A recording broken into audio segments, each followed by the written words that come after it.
fit are you? How healthy are you? How strong are you? And what can you do versus what do you want to do? And it's a question I ask myself every day.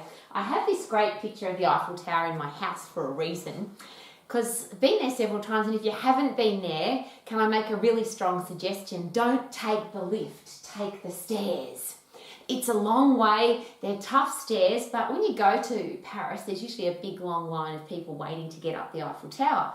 But if you take the stairs, not really. And why am I sharing that with you? Because if you stay really fit and if you're really healthy and if you're really strong, is it possible you can go and do everything that you want to do? The reverse of that, if you're not fit, if you're not strong, if you're not healthy, what would your limitations be?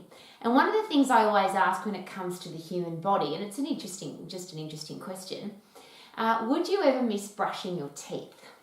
As in, would you stop brushing your teeth for a period of time?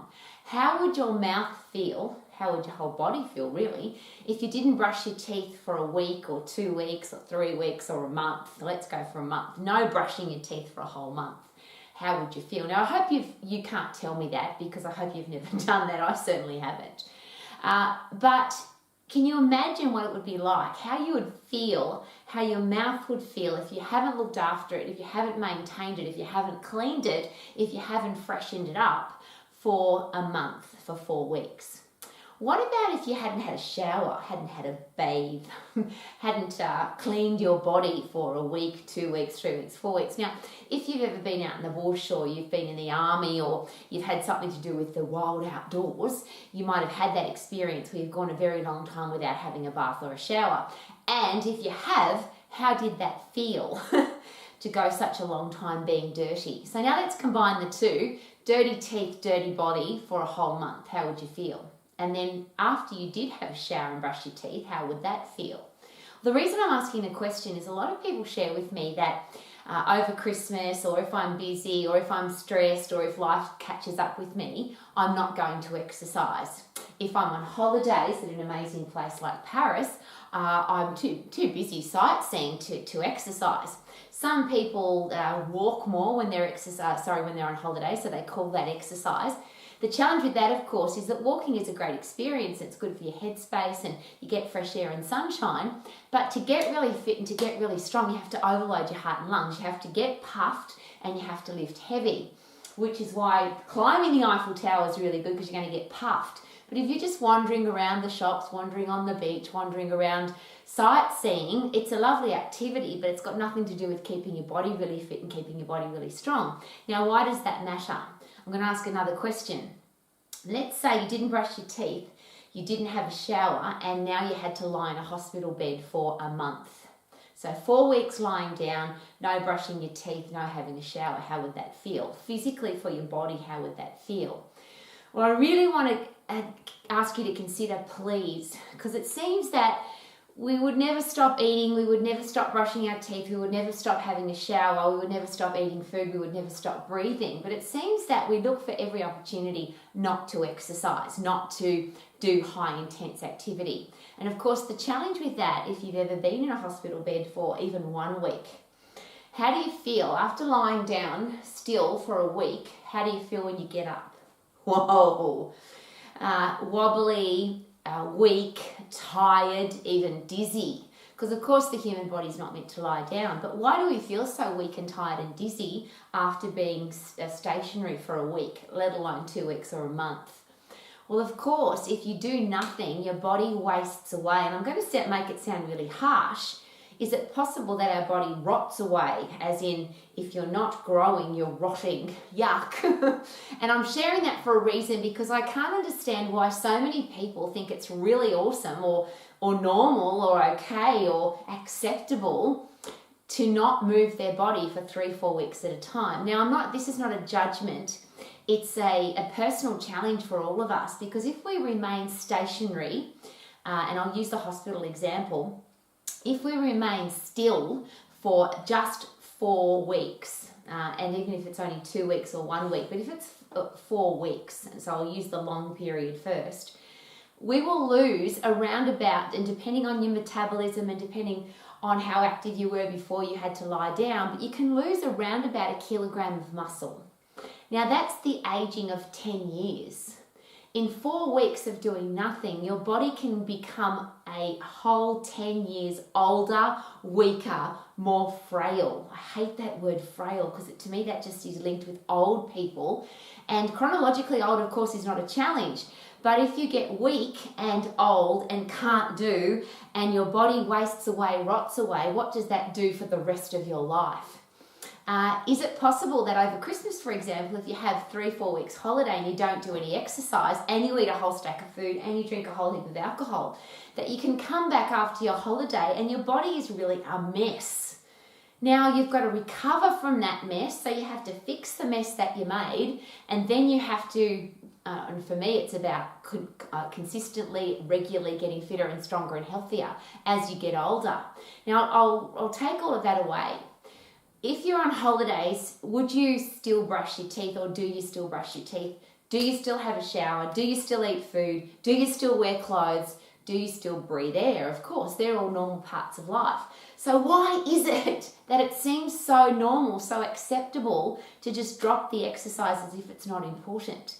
And the reason I'm so passionate about this is we've got kids now in our world who are growing up with old people's diseases, osteoporosis, type 2 diabetes, coronary heart disease, and I'm talking about bones that have wasted away, osteopenia, muscles that have wasted away, high blood sugar levels because of eating too much sugar, too much food, too much junk food, food that doesn't give them nutritional value, and they're not burning that off.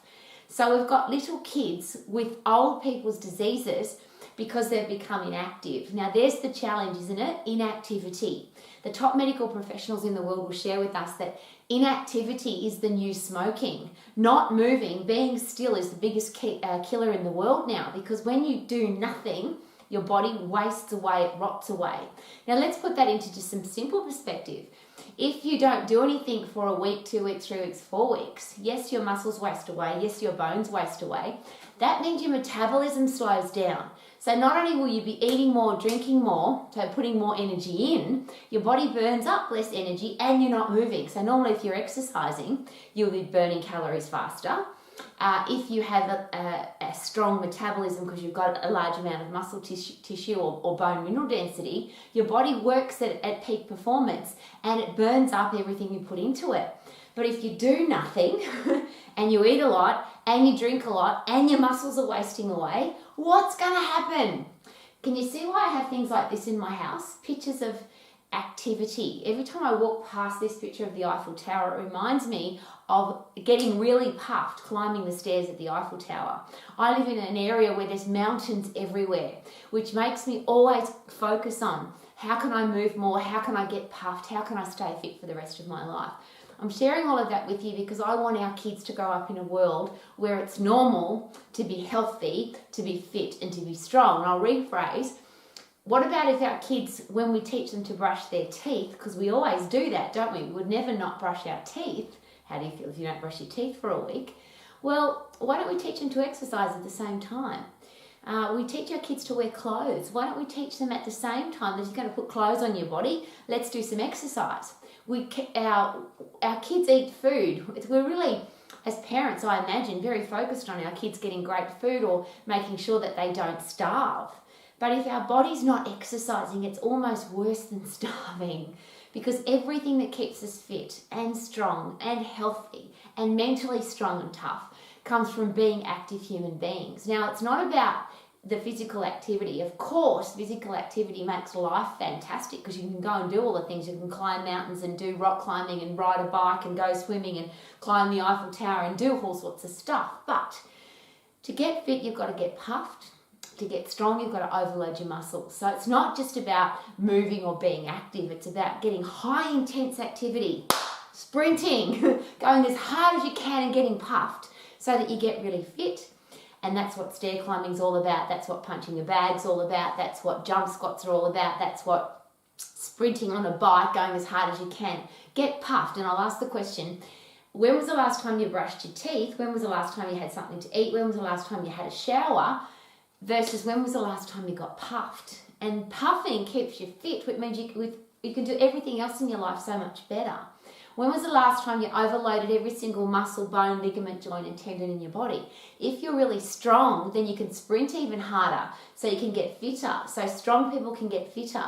Strong people can do more stuff. Strong people have faster metabolisms. Strong people have stronger brains. Because if you are overloading your muscles and you're overloading your heart and lungs, you're pumping happy drugs into your brain, so you get a brain that thinks more clearly, it's more creative. You want to go and do more things because you've got more energy. Isn't it interesting how energy creates energy? Energy creates energy. Energy creates energy. I'm so passionate about this, and I wish the whole world was. We're so focused on, yes, our kids have got to be brushing their teeth, they've got to eat food, they've got to wear clothes, they've got to go to school, they've got to get educated, but what about exercise? And how will they know how awesome it is to be healthy, fit and strong if the adults in their life aren't? If you're not getting puffed on a regular basis, if you don't have strong muscles and bones, how will our kids know that it's important? Isn't it interesting that if you don't brush your teeth, which I'm sure you do, how could you convince your kids that it was important? How can we convince our kids it's important to eat healthy food if we're not? How can we convince our kids it's important to exercise if we don't? But how about, rather than talk to them about what they should do, what if we are the living, breathing example of energy, enthusiasm, excitement for life, passion for life, because we are healthy, fit, strong human beings? Wouldn't that be the best example for our kids? So I wouldn't miss brushing my teeth. How about you? I always have a shower. How about you? Always eat food. Love it. How about you? Love to go and do amazing things in the world. How about you? But do you need a fit, strong, healthy body to do it? Now, I'm an old lady now. I've been exercising every day of my life since I was 10 years of age. I wouldn't miss it. In fact, sometimes I say to people, if I had to choose between brushing my teeth and exercising, I think I would choose exercise, because when you've got strong bones, your teeth are part of your skeletal system. So you're more likely to have stronger teeth if you've got stronger bones. Is it important to be healthy from the inside, and could that shine on the outside? So whether you're focused on having a beautiful body, ripped abdominals, tight butt cheeks and beautiful arms, or if you're like me and you're an old lady and just want to be healthy, fit and strong and be active and be able to go and do all the things that you want to do for the rest of your life, could it be really important to get puffed, lift heavy, drink water, eat yummy food, eat food that's going to give us high performance, and eat for pleasure so I've got a healthy brain, and then we can go and do all the amazing things that the world has to offer? Wouldn't that be awesome? Woohoo!